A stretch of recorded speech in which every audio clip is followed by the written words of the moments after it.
Ako po mga kareaksyon, Sharon Cuneta, nagpapaliwanag po siya mga kareaksyon. Ano po sabi ni Sharon dito? Mga sinungaling, sobra talaga kayo. I blog about this visit by my family and I made to Marawi to thank the governor, mayor, and other officials and their families for their support for Kiko. Talaga ba? Magbibigay kayo ng maleta sa amin?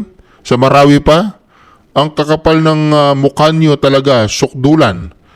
Eto, nagte-taping pa ako. Ngayon, nagbabanat pa rin ng buto at lumalaban ng patas dahil lahat ng meron kami, pinaghihirapan namin. Hindi kami tulad ninyo, mga sinungaling. Meron ba sinabi yung mga 18 Marines na tumanggap ka ng maleta? Wala. Wala naman sinabi yung mga 18 Marines eh. Ang sabi lang nila, ginagamit ninyo yung mga chopper ni Saldico. Bakit defensive? Ate Shawi, bakit defensive? Baka naman, may lilitaw na ebidensya niyan. Eto, panoorin po ninyo. Wala naman sinabi yung mga Marines eh. Defensive. Alex, nilinaw naman kanina ni Atty. Baligod na si Senator Kiko ay nabanggit dahil sa paggamit nito ng shopper ni Saldico kung saan ipinakita nga yung larawan kasama ang kanyang misis na si Ms. Sharon Cuneta at mga empleyado ng Misibis Aviation and Development Corporation o MDAC. Pinatotohanan din ng isang bagong... So wala naman palang gumagamit lang ng chopper. Bakit nagre-react si Sharon tsaka si Kiko Machine? Nagre-react po sila eh. Ito mga ka-reaction ha. Wala, ano lang pala naman, paggamit lang naman pala ng chopper eh. Bakit sila nagre-react? Meron ba? Meron bang ka-react-react? Ito, pakinggan po natin ha. Meron bang ka-react-react o wala? Ito po. Pinalagan din ng aktres na si Sharon Cuneta ang pagpapakita ng mga ex-bodyguard ni dating Representative Zaldico ng larawan niya at asawang si Senador Kiko Pangilinan sa press conference kahapon. Tinawag ni Cuneta na mga sinungaling at sumusobra na ang mga ex-bodyguard. Sabi pa ng aktres, ang ipinakitang larawan ay ang pagbisita ng kanilang pamilya noon sa Marawi para pasalamatan ang mga opisyal na sumuporta kay Pangilinan. Ipinost naman ni Senador Pangilinan ang anyay totoong nangyari sa araw na nakuna ng mga inilabas na larawan noong July 18, 2025. Laman ito ang buong araw na pagbisita nila ng asawa mula po pagdating sa Laguindingan Airport hanggang... Talagang ano po, anong tawag doon? Defensive. Defensive, nag-react ka agad eh. Halatang halata eh. Sa Marawi City, sinabi ni Pangilinan dahil idinamay ng mga ex-bodyguard ng kanyang pamilya, papanagutin daw niya ang mga ito. Ganyan na mahilig magdemanda yung dalawang mag-asawa na yan eh. Hindi kasi matanggap ni Sharon Cuneta yung pagmumukha ng asawa niya hanggang ngayon. Matanda ka na, Shawi, tanggapin mo na yung asawa mo. Oo, matagal-tagal mo na rin tinitiis yan pagising mo sa umaga. O, wala eh, pipili ka ba naman ng pakakasalan mo eh. Di ba? Pagkita mo sa umaga, problema na kagad yung mukha eh. Hindi lang mukha, pag-uugali pa. Anong klaseng abogado yan? Abogadong desaging. Testigo na Alright, reaction. TVPH nagbabalik. Reaction.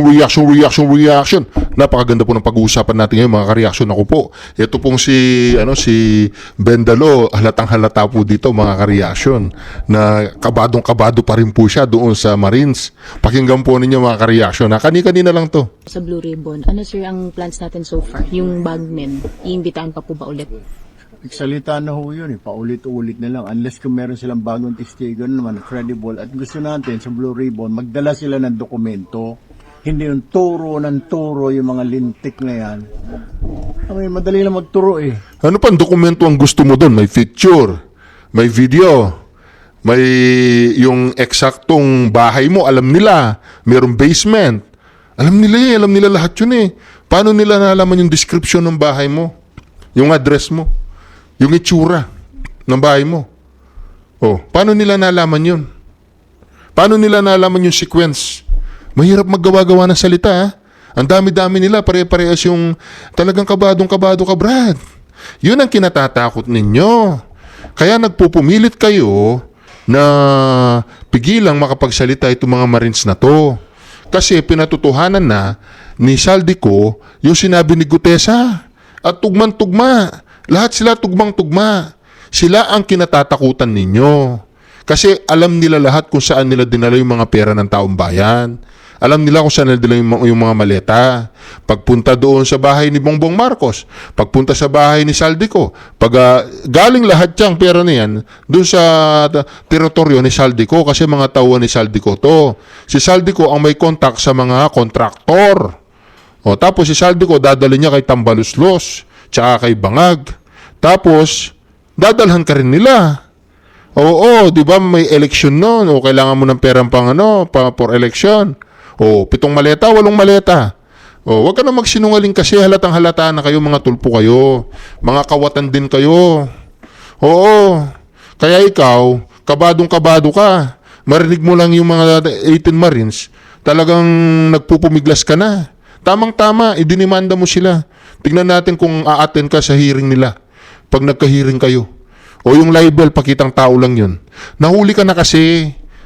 Lumulusot ka pa, nahuli ka na, lulusot ka pa, hindi wala ka na lusot. Alam nila kung ilang maleta, alam nila kung kailan, alam nila yung lugar, at alam nila yung itsura ng bahay mo.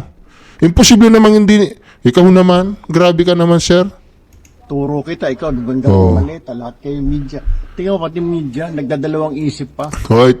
Ulul. Mahirap magturo-turo, mga kareaksyon. Yung magawa-gawa ng salita. Mahirap yung magawa-gawa ng salita. Tapos, binabangga mo, mga malalaking tao, senador, presidente, house speaker, mga bilyonaryo yan, galing sa nakaw eh. Tapos, isa ka lang security na ni pambili ng second hand na kotse, wala ka. Tapos, magtuturo ka, kakalabanan mo. Tapos, ang dami-dami ninyo.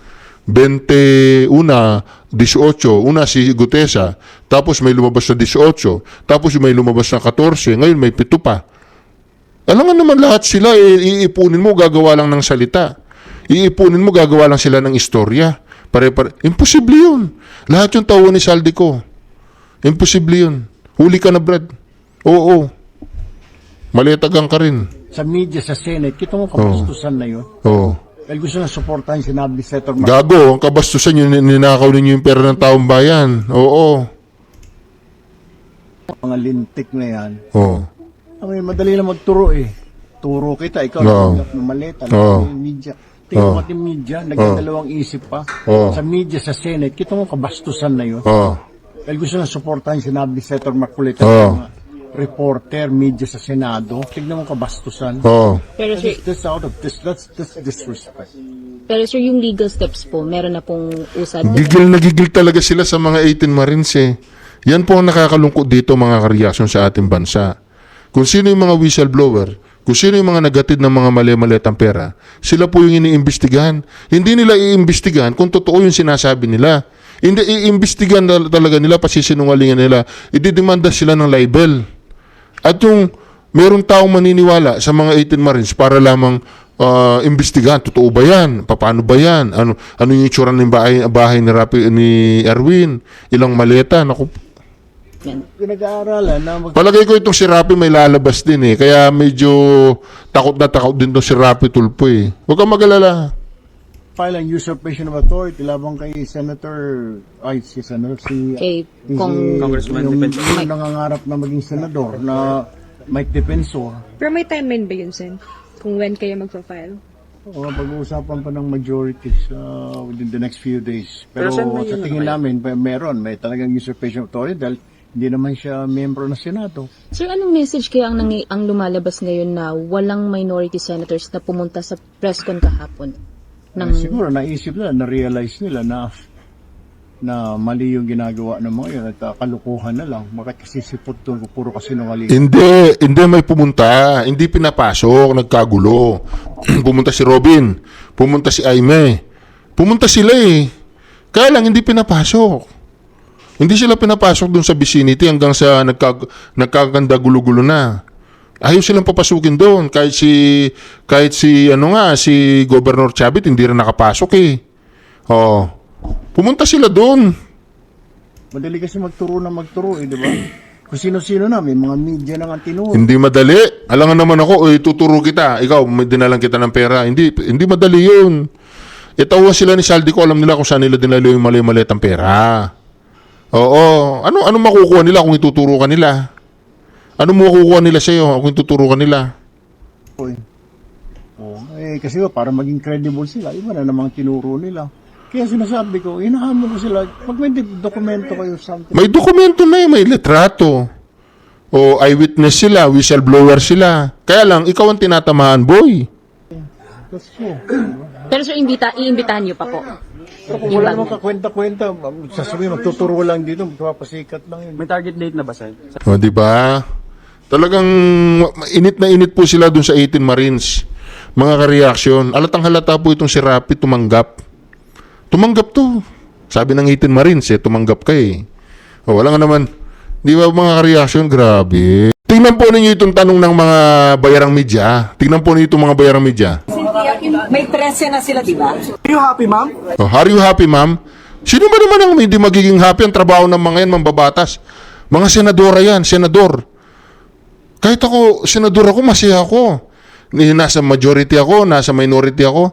Masaya ako, malaking sahod, maraming benefits, senadora ako, hindi lahat pwede maging senador, sa buong Pilipinas 24 lang, hindi lahat pwede maging congressman. Siyempre masaya ka araw-araw dyan. Ano man ang nangyayari sa'yo dyan, masaya ka. Hindi ka magiging masaya kung wala kang pambili ng pagkain, wala kang pambayad ng ilaw, wala kang pambayad ng tubig, wala kang, doon hindi ka magiging masaya doon. Pero yung mga yan, senadora yan eh. Alam ka naman, hindi ka magiging masaya, senadora ka. Grabe naman yung tanong ng tao na to. Are you supporting the new leadership, ma'am? Are you happy, ma'am? Oh, are you happy? Are you supporting the new leadership, ma'am? Grabe ang tanong. Mga ka-reaction. Are you happy, ma'am? Tingnan mo, masaya siya. Senadora yan eh. Grabe naman ang mga tanong ng mga bayarang media, no? Are you supporting the new leadership, ma'am? May 13 na sila, di ba? Every day is a blessing, so have no choice but to be happy, diba? Yes. Basta may 13. 13, di ba? Common sense, di ba? What's in the rules? What's in the Constitution? When you have 13, yun lang. So, pag hindi sumunod sa rules, doon lang naman kami may problema. Pero pag sumunod sa Constitution at sa rules, no problem. That's just how it is. Thank you, ma'am. Thank you, ma'am. Yun. Ano ba naman tanong yun? Are you happy, ma'am? Pamatanga yun, no? Para mag-aaral muna kayo magtanong. Are you happy, ma'am? Senador ang mga yan eh. Alam naman, hindi ka magiging masaya, senador ka na. Grabe. Oh, ito. Tignan nyo si Senador Marcoleta. Malupit to eh. Teka. Ako magtatanong. Alam mo yung mga bayaran media, hindi sila lumulusot kay Senador Marcoleta. Hindi sila lulusot. Mangarap kayo pag lumusot kayo dito. Pakinggan po ninyo. Teka. Ako magtatanong.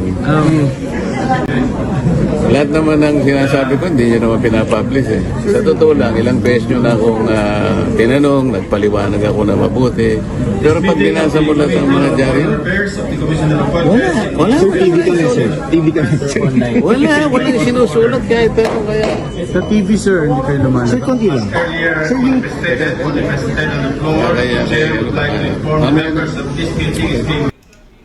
Grabe. Hindi sila nakapagtanong mga ka-reaction.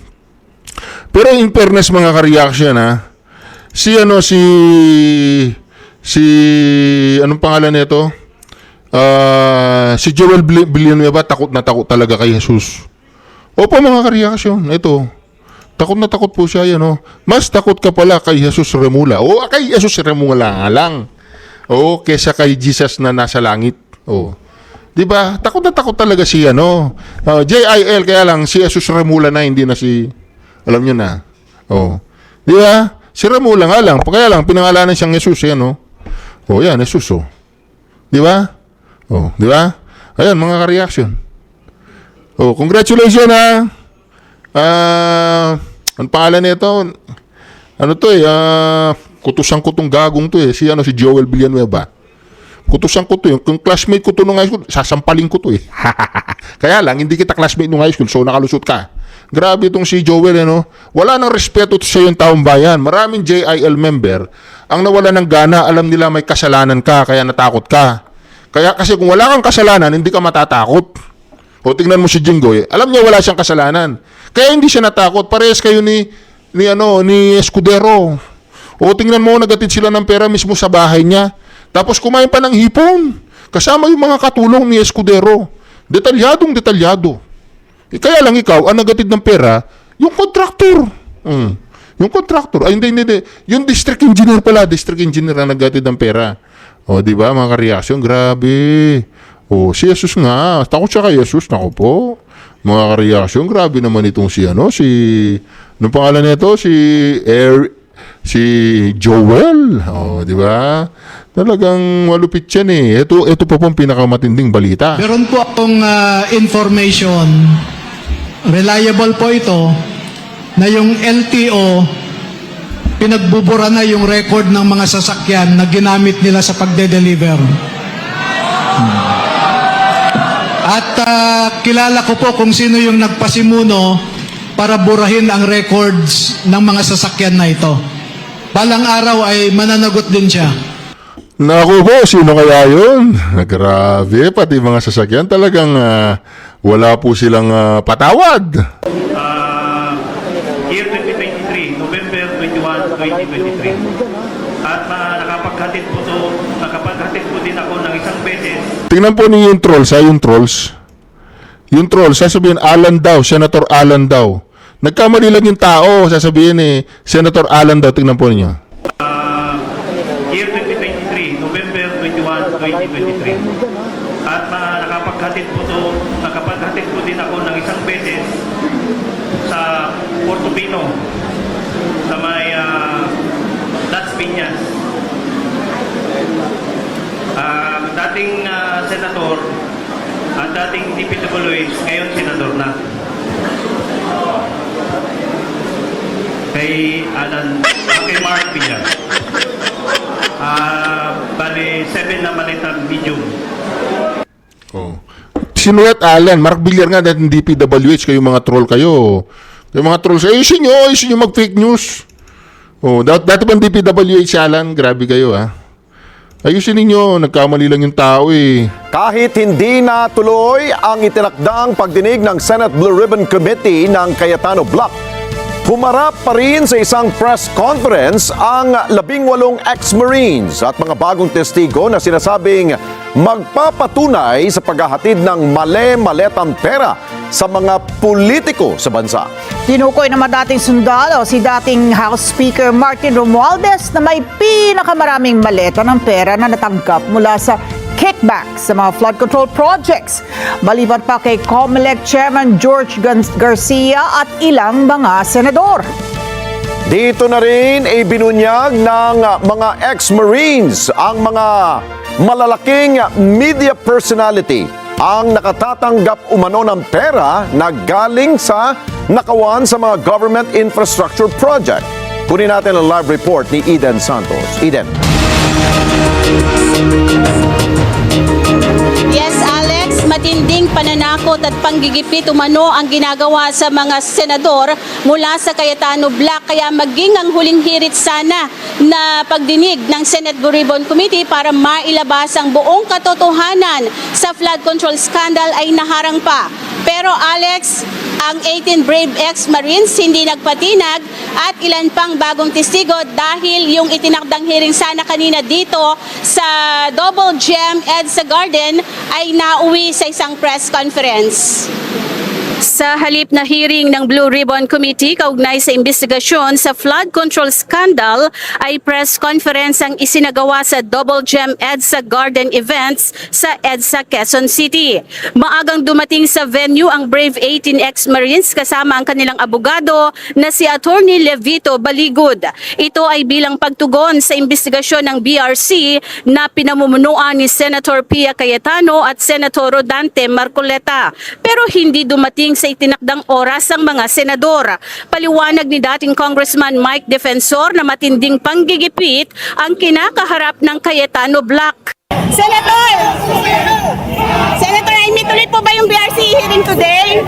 Hindi ko alam pero sa akin, anuman panggigipit, lalabas pa rin ng katotohanan. Yun lang kung pagpunta nila dito ay marami ng mga pananakot na naganap. Maraming panggigipit, kaya marahil iniiwan natin sa kanila yan na pag-usapan at tingnan kung ano ang kanilang gagawin bilang grupo. Kaya sa halip na hearing ay press conference ang idinaos. Sinamantala na ng mga ito ang pagkakataon upang ilabas ang katotohanan. Bagkus, hindi ho dapat mahinto ang paglabas ng katotohanan.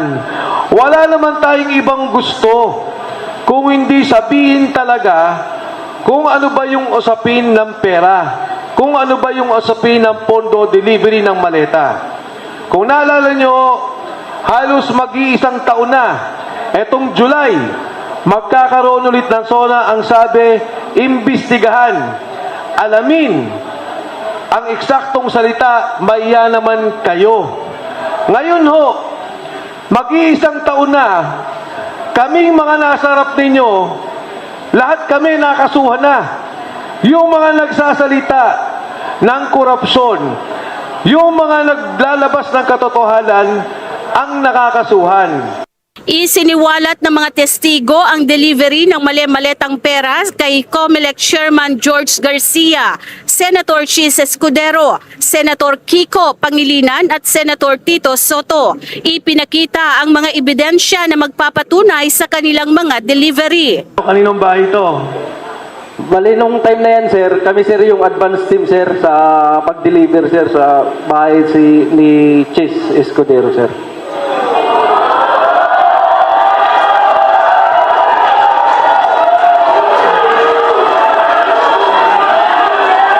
Ko sa pag-deliver ay doon po kay COMELEC Chairman George Garcia. At doon po ko sa unahan, ang una pong lumapit sa amin ay yung driver niya. Then binuksan ni Martic side yung doon sa right slide door, inabot sa driver ni George Garcia. Then pagkalagpas po ng mga ilang metro, magkasalubong po sila ni George Garcia, then lumapit din po si Chairman George Garcia, then binuksan po ulit ni Martic Sai yung sliding door, then inabot po yung receiving copy. Yun po nasaksihan ko doon. Mga empleyado, sir, ng MATSI, sir.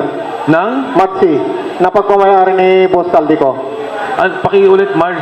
Iyan po, sir, yung mga empleyado ng MATSI na tinatawag na Mercedes Aviation and Development Corporation. Sir, yan sa building ni Senator Soto.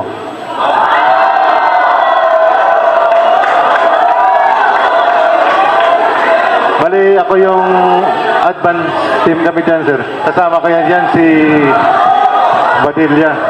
Muli ring idiniin ng mga testigo ang delivery ng mga maleta kay Senator Erwin Tulfo na noon ay kongresista pa lang. Si Erwin, sabi nung unang testimony, nakatanggap ng delivery, unang delivery, 2 maleta. Pagkatapos, 4 na maleta. Ito bang kinikwento mo, yun na yun? Sir, o iba pa? Sir, yung sa akin po, sir, iba pa po yun, sir. Iba pa? Okay, yes po, sir. Sige. Kailan nangyari yung sinasabi mo? During po ito, sir, ng before senator election, sir. Senador na siya, hindi pa? Hindi pa, sir, hindi pa, sir. Congressman pa lang siya. Yes po, sir. Karamihan naman sa mga testigo ay umamin na nakapag-deliver sila ng mali-maletang pera kay dating House Speaker Martin Romualdez. Kasama nila sa binibigyan ng budget ni Romualdez ang mga media na kinabibilangan ni Ramon Tulfo.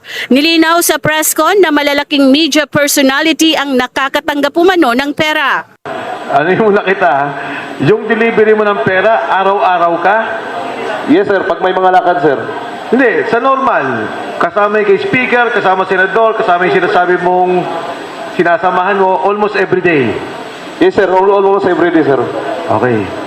Sige, bali, ito dahil na-open naman to sa mga media personality, dadagdag ko doon si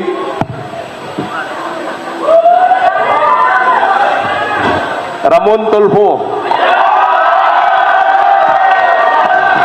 Saan?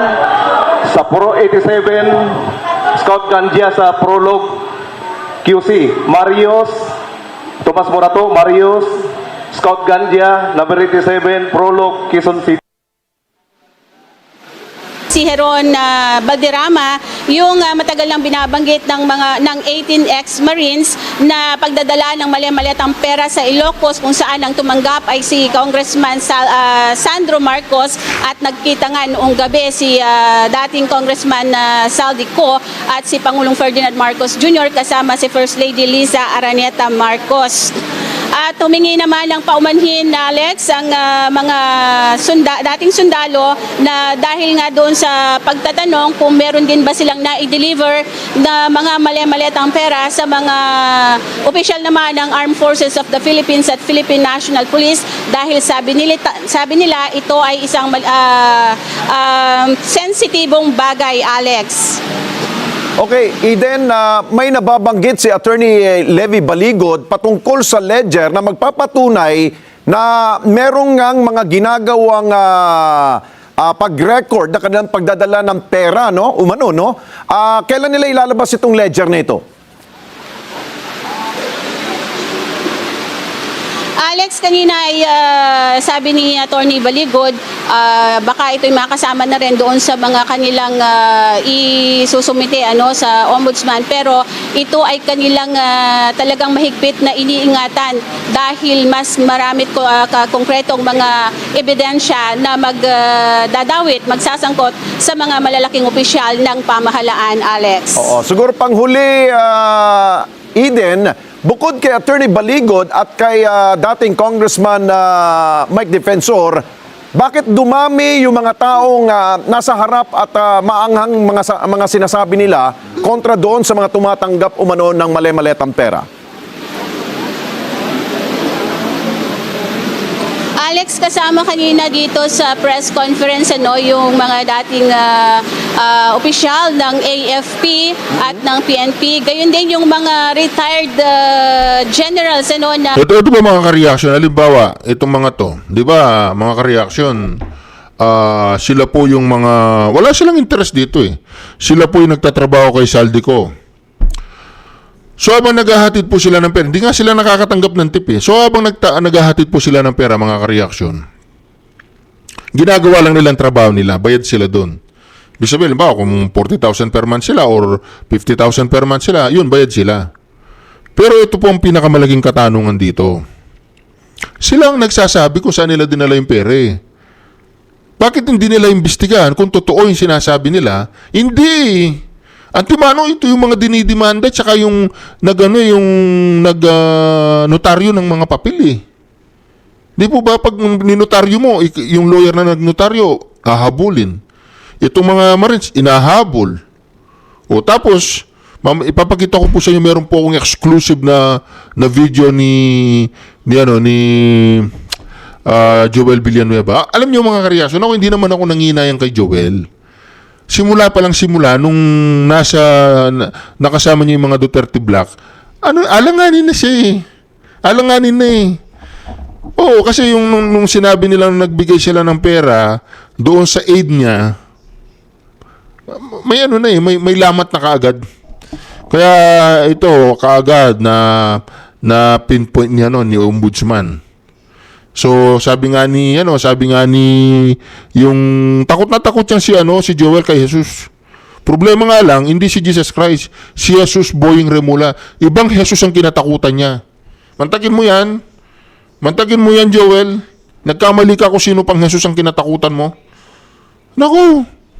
Kay Jesus Boying Remula po natatakot, hindi po dun sa mga ka-reaction kaninong Jesus siya natatakot, ulitin ko.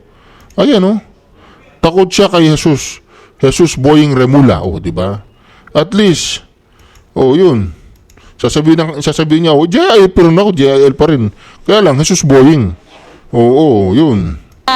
Sumusuporta sa 18 brave ex-Marines dahil sa sinasabi nila na pagpapakita ng tapang ng mga ito sa kabila ng banta sa kanilang buhay at sa kanilang pamilya para lamang sa pagnanais na mailabas yung buong katotohanan dito sa napakalaking anomalya sa flood control projects under this present administration, Alex. Okay, siguro panghuli rin Eden, dahil natanong mo yata kay Attorney Baligod, kung sakali mang magbago ang komposisyon ng mayorya ng Senado bukas, yung bang mga dating Marines, soldiers ay patuloy pa rin po bang haharap sila kung sakali mang ipatawag sila ng Senate Blue Ribbon Committee? Yes, Alex, kanina ay sinagot tayo mismo nung isa sa mga natanong natin na ex-Marines, handa silang humarap kung ipapatawag ng Senate Blue Ribbon Committee under Gatchalian Black at maging si Attorney Levito Badigod ay kinumpirma yan. Pero kanina sa press con ay nabanggit din ni dating Congressman Mike Defensor na ito na yung huli nilang pagpapahayag. Pero mukhang handa at matapang na haharap itong mga dating sundalo sakaling sila ipapatawag. Although nag-aalangan sila kung meron ngang pagkakataon na sila ay maimbitahan ng Senate Blue Ribbon Committee, lalo't may mga pahayag ang Office of the Ombudsman na sila na yung hawak nitong mga pag-iimbestiga sa maanomaliang flood control, Alex. Okay, maraming salamat sa Eden Santos. Mata natin, jump po sa lungsod ng Mandaluyong. Ito po mga ka-reaction ha. Meron po tayong video dito mga ka-reaction. Ito. Video ba to? Ulog ng langit ay dumating noong isang gabi. Ang paniniwalang ang Presidente Bongbong ay siyang sugo ng may kapal. Dahil sa bawat paninira sa iyo ay pagsira. Yun. Tatay niya yun, nagsasalita. Ulitin natin. Ulog ng langit ay dumating noong isang gabi. Ang paniniwalang ang Presidente Bongbong ay siyang sugo ng may kapal. Dahil sa bawat paninira sa iyo ay pagsira. Galing no? Talagang ibang klase po. Ma'am, your comment, may bago ng leadership. You're ready to cooperate? Sorry po, sorry. Yes, of course. Yeah. Ma'am, comment lang. Alam po ninyo mga ka-reaction kung ano nagustuhan ko kay Camille Villar. Crush ko to eh. Kasi crush ko yung pagkano niya, yung mga baby face niya. Kaya lang, taken na. Kapapanganak pa nga lang, di ba? Comment, may bago ng leadership. You're ready to cooperate? Sorry po, sorry. Yes, of course. Yeah. Ma'am, comment lang dun sa investigation ng Ombudsman. Saan? Covering the Ombudsman, tapos last weekend, he said that the Ombudsman is looking into yung sa LRT Line 1 extension. Wala akong kinalaman dyan. Wala akong kinalaman dyan. I never participated in anything regarding that, and I welcome any kind of investigation, and I'm confident that the truth will come out. Ma'am, yung sa impeachment, you're willing to cooperate through and through? Grabe. Grabe po mga ka-reaction. Talagang kontrolado po. Kontrolado po ni Bangag lahat. Grabe. Tatapos din, wala namang bagyong nanatiling forever yung bagyo, di ba? Wala namang umaga, di ba? Bukas gabi na. Mamaya gabi na. Tapos umaga na naman, gabi na. Ganun lang ang buhay. So, wag po tayong mag-alala. Sisikat din ang araw. Sisikat din ang araw. Ito, tignan po ninyo mga ka-reaction. Ang reaction po ni Senador Rodante Marcoleta dito kay Joel Villanueva. Ayan o. Tignan po ninyo. Halos hindi po siya pinapansin ni Marcoleta. O yan, hindi man lang niya tinignan, no? Nakita po ninyo mga ka-reaction. Tignan nyo. Ayan o. Kinakausap niya si Marcoleta. Halos hindi man tumingin si Marcoleta. Siyempre masama ang loob niya. Traidor eh. Ayan o. Di ba? Oo. Di ba? Hindi man lang siya tumingin, no? Oo. Tingnan nyo. Alatang galit si Marcoleta. Di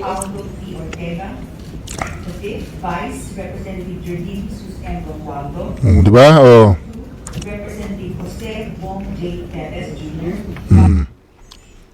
Ganun yun. Galit eh. Galit po si Marcoleta, siyempre. Lang naman. Si Marcoleta, totoong tao yan. Hindi yan pwedeng makisama sa mga ganyan, sa mga tulisan. Tayo, totoong tao si Marcoleta. Naku po. Pag yan ay galit. Hindi yan po pwedeng mag-plastik-plastikan yan. Tumawid na ng bakod si Senator Joel Villanueva. At alam niyo po, baka akala nila ito ay tagumpay ng Senado o ng bloke ni Senator Sherwin Gatchalian, ay ito po ay yung nangyayari rito ay isang madilim na araw para sa kasarinlan o independence ng ating Senado. Kasi, unang-una, bakit pinatawag tong special session na to?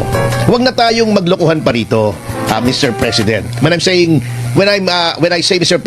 President Marcos Jr.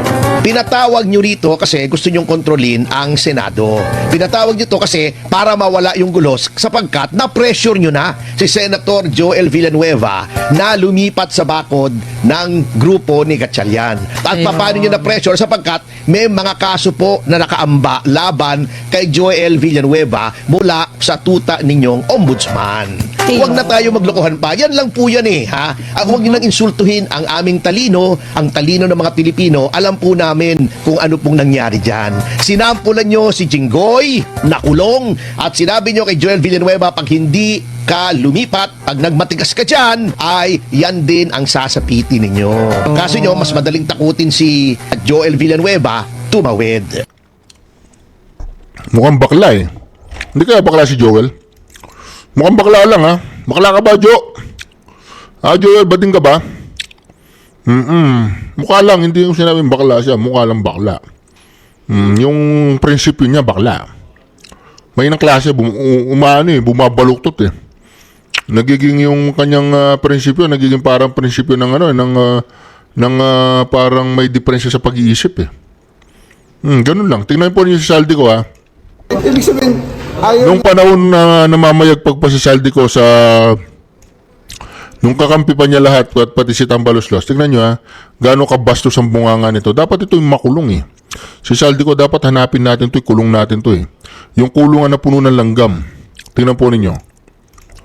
ibig sabihin, ayaw niya talagang sumagot sa confidential fund dahil hindi niya kaya ipaliwanag. Kasi ninakaw niya yung pera. Ang tanong dyan, isauli niya dapat yung pera. Ibig sabihin, di ba, ninakaw daw ni Sara Duterte yung pera. Dapat isoli ni Sara Duterte ang pera.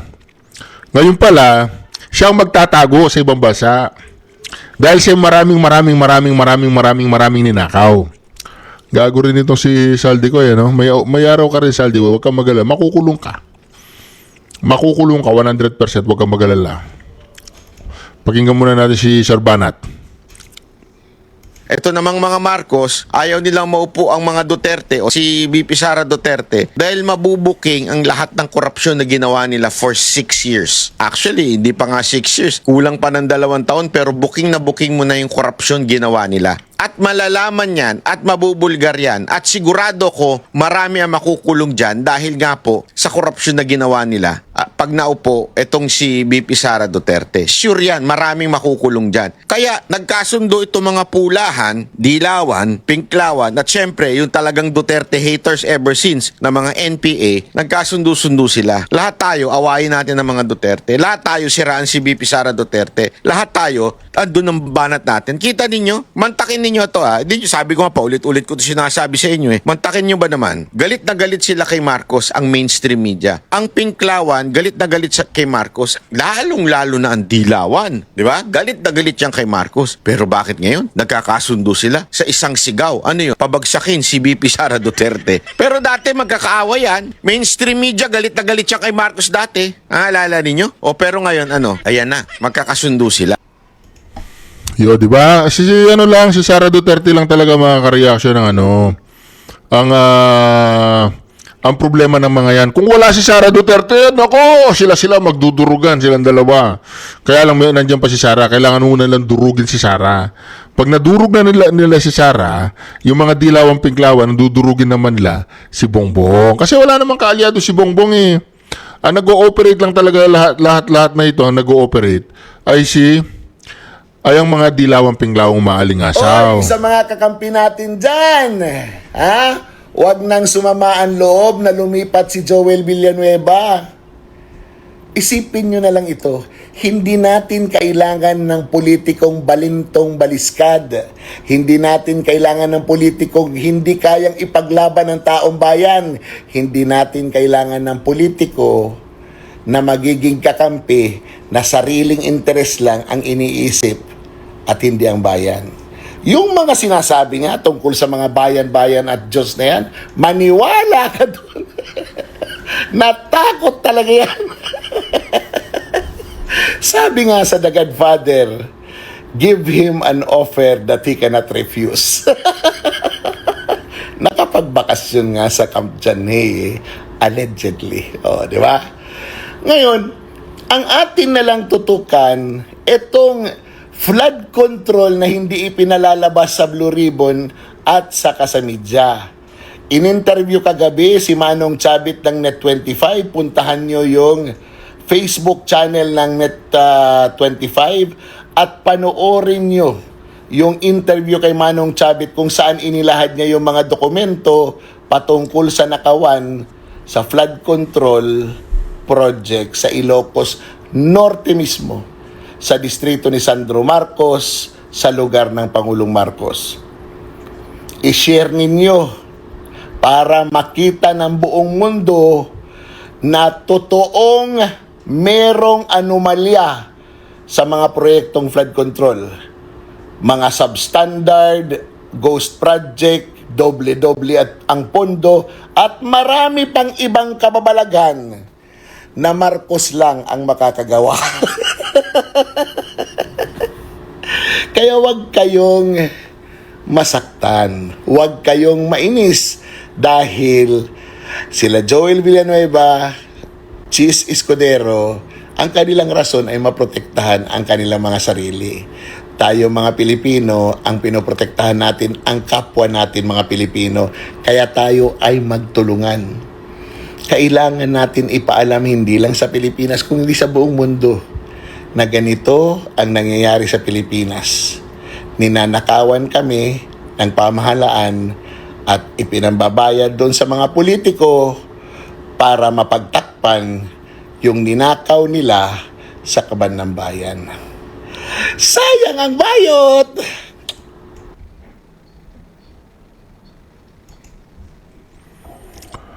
Naku po mga ka-reaction. Talaga ako medyo nalungkot ako. Hindi dahil kay nalungkot po ako hindi dahil kay kay Joel. Nalungkot ako dahil dito sa taong ito. Para kay Bongbong Marcos. Ipatulong natin yan. Malapit na. First and for all, sana isipin niya na siya ay Pilipino. Presidente siya ng isang bayan ng Pilipino. Sana alagaan niya lahat ng Pilipino. Tama po. Yun ang pakikiramdam po sa kanya. Alagaan niya lahat ng Pilipino. Dahil siya ang presidente ng isang bayan ng Pilipinas. Siya ang ating ama. Dapat yan ang kanyang iisipin. Paano niya pangalagaan ang kanyang mga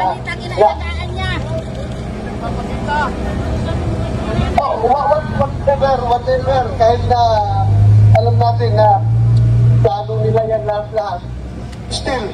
Still, I am reminding him of his role as the president of this nation. Dahil walang mangyayari sa Pilipinas kung walang direksyon, walang nagtitimon.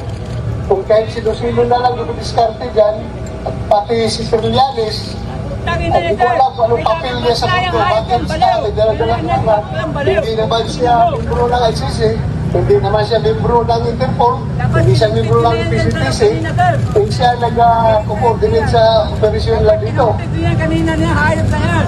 Kung totoong matapos siya, ano po ang balak at ano ang ina-expect ng taong bayan na mangyayari bukas dito sa Senado?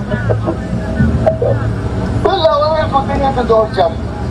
Kung darating yung articles of impeachment, then tingnan natin. Andito kami para magtrabaho. We will be sitting as senator judges. Kaya paano ako mag-aupo bilang senator judge kung kukunin nila ako? I need your help. Supuntahan niyo ako. Tama na ang pambababoy. Nandito lang daw po silang Naku. Tama nga naman siya. Doon ako nalulungkot doon sa ginawa ni Senator Bato de la Rosa. Tinayaan niya ang kanyang buhay, ang kanyang kalayaan, ang kanyang pamilya. Tinayaan po lahat-lahat. Kaya lang, wala eh. Anong gagawin natin, di ba? Sabi nga ni Bongbong Marcos, anong gagawin natin? talagang mahirap pong kalaban ng isang drugista. Mahirap kalaban kasi nga mga ka-reaction, lahat po ng may mga pamilyang addict, alam po nila ang ibig ko sabihin, mahirap kalaban ng isang ganyan na may tama na. Puro tama. Puro tama po ang nangyari dyan. Kaya ako, kung alam nyo, mahirap kasi mga ka-reaction, mahirap po kasi na akala natin yun na akala natin yung paghawak ng blue, dapat ano pa lang, pagbagsak na pa lang ng pagbagsak, yung blue ribbon kaagad dinasikaso nila para nakapag-hearing sila kaagad tuloy, walang hearing kasi hindi nila nilagay sa record lahat ng hearing. Ako mga ka-reaction, failed state. Ano bang ibig sabihin ng failed state? Ito po mga ka-reaction ibig sabihin failed, bagsak, wala na. Pag nabunan ito, Failed state na tayo dahil ang government, there is no more governance, no? Yung tinatawag nating equality between branches of government, the executive, legislative, and the judiciary. The executive already captured the legislature. May agam-agam ang legal counsel ng Brave 18 sa pag-upo ng bagong liderato ng Senado, lalo na sa investigasyon ng flood control anomaly. May panawagan naman sila sa bagong Senate Blue Ribbon Chairmanship. Si MJ Mondihar magbabalita.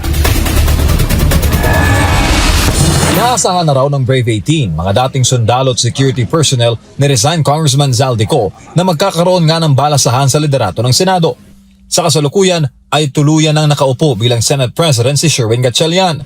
Ganap na rin ang chairmanship ni Senator Erwin Tulfo sa Blue Ribbon Committee na may hawak sa investigasyon sa mga anomalya sa flood control. Kasama si Tulfo sa tinukoy ng Brave 18 na pinagdelivera umano nila ng mali-maletang kickback sa flood control. Issue na maraming pinabulaanan ni Senator Tulfo. Dahil dito ay nababahala si Attorney Levy Baligod na baka hindi na makapagsalita ang kanyang mga kliyente sa Senado sa ilalim ng bagong Blue Ribbon Panel. Failed state na tayo dahil ang government, there is no more governance, no? Yung tinatawag nating equality between branches of government, the executive, legislative, and the judiciary. The executive already captured the legislature. Ayon pa kay Attorney Baligod, mahalaga sana ang independence ng Senado lalo na sa mga investigasyon ng korupsyon. Matatandaan na naging ganap ang pagbabago sa liderato ng Senado matapos magpatawag ang Malacanang ng special session. At si Senator Joel Villanueva ang pantreseng mambabatas na dumalo sa plenary dahilan para makuha ng Gatchalian block ang 13 votes o majority votes sa 24 ng mga senador. Captured na ang legislature, so wala na yung equality, wala na rin yung checks and balance. Congress can no longer check on the executive. Mga dating Marines ang karamihan sa Brave 18 na may personal knowledge sa deliveries ng mali-maletang pera sa mga malalaking personalidad. Kaya tanong ni Attorney Baligod, lilitaw pa kaya ang katotohanan sa maleta scheme sa bagong Senate leadership? Yung gobyerno ngayon is no longer serving and protecting the people. Why? Yung pagnanakaw na ito ay nawalan ng pondo para sa mga ospital, eskwelahan, sa disaster, at makikita ninyo, biktima na ang mga Pilipino. At there is an emerging school of thought in international humanitarian law that if there is a systematic and widespread corruption perpetrated by government, that amounts to a crime against humanity. Dahil dito, nanawagan ng Brave 18 sa bagong Blue Ribbon na imbitahan sila sa susunod na pagdinig sa flood control. At huwag raw silang ituring na kaaway ng pamahalaan dahil ang nais lamang raw nila ay ilabas ang katotohanan. Yung rule of law, yung batas natin, weaponize para habulin ang mga kalaban sa politika. Para sa Diyos at sa Pilipinas kung mahal, MJ Mondihar, SMNI News.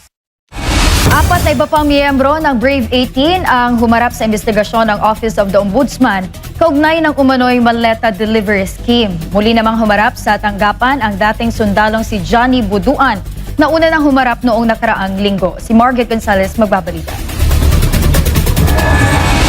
Muling dumating sa Johnny Bunuan, isa sa mga dating sundalo na kabilang sa Brave 18 sa Office of the Ombudsman para sa nagpapatuloy na fact-finding investigation kaugnay ng umano'y maleta delivery scheme. Una nang humarap si Buduan sa tanggapan noong nakarang linggo kung saan idinitali niyang umano'y pag-deliver ng mahigit 30 maleta sa isang kongresista noong taong 2023. Kasama niyang dumating ang 4 pang dating sundalo na isinalang din sa interogasyon. Hindi nila kasama ang kanilang abogado na sa Attorney Levito Baligod na hindi nakarating sa ombudsman. Ayon kay Baligod, may tinatapos pa siyang counter affidavit kaugnay ng reklamong isinampa ni Congressman Zia Lonto Adjong laban sa mga dating sundalo. Isa si Adjong sa mga pinangalanan ng Brave 18 sa umano'y maleta delivery scheme. Ang pagpapatawag ng ombudsman ay para sa kanilang case conference. Hindi naman na-interview ng media ang 5 dating sundalo matapos ang halos 8 oras nilang pagsagot sa mga tanong ng mga investigador. Ipagpapatuloy ng ombudsman sa Webes, June 18 ang fact-finding investigation kaugnay ng mga binolgar ng mga dating sundalo sa umano'y hatiran ng pera sa mga matataas na opisyal ng gobyerno. Para sa Diyos at Pilipinas kumahal, Marit Gonzalez, SMNI News. Matapos madawit sa umano'y irregularidad kaugnay ng flood control projects, maring itinanggi ni COMELEC Chairman George Garcia ang mga paratang laban sa kanya. Naghahanda naman ito na magsampa ng kaso, hindi lamang kontra sa mga nag-akusa, kundi maging sa mga sinasabing nasa likod ng operasyon. Nagbabalik si Aaron Rojas sa balita. Maring itinanggi ni COMELEC Chairman George Garcia ang mga aligasyong tumanggap umano siya ng pera kapalit ng mga proyekto ng gobyerno. Ayon kay Garcia, pabago-bago at hindi magkakatugma ang mga paratang na ibinabato laban sa kanya. Anya mula sa kwento ng 4 na maleta ng pera, naging isang bag na lamang umano ito kalaunan. Nung una ako'y naakusahan ng 4 na maleta. 4 na maleta na nga yun na ibinigay daw sa akin sa harapan ng isang hotel dyan sa may bandang area ng Pasay. Bigla na lang naging bag na lang ngayon. Kasi susunod siguro supot na lang ang paglalagyan. Medyo lumiliit na ng lumiliit. Nagbabago kasi po ang narrative. Ayon pa kay Garcia, hindi siya magpapadala sa emosyon at pinag-aaralan niyang mabuti ang mga kasong maaring isampa laban sa mga nag-akusa. Ngunit hindi lamang umano ang mga nagsalita ang nais niyang papanagutin. Sinisilip din niya ang posibleng pananagutan ng mga umano'y handler ng mga taong nasa likod ng operasyon. Pero kung kasi hindi ako makukontento na sila lang ang kakasuhan maaari sila biktima, maaari nagpagamit.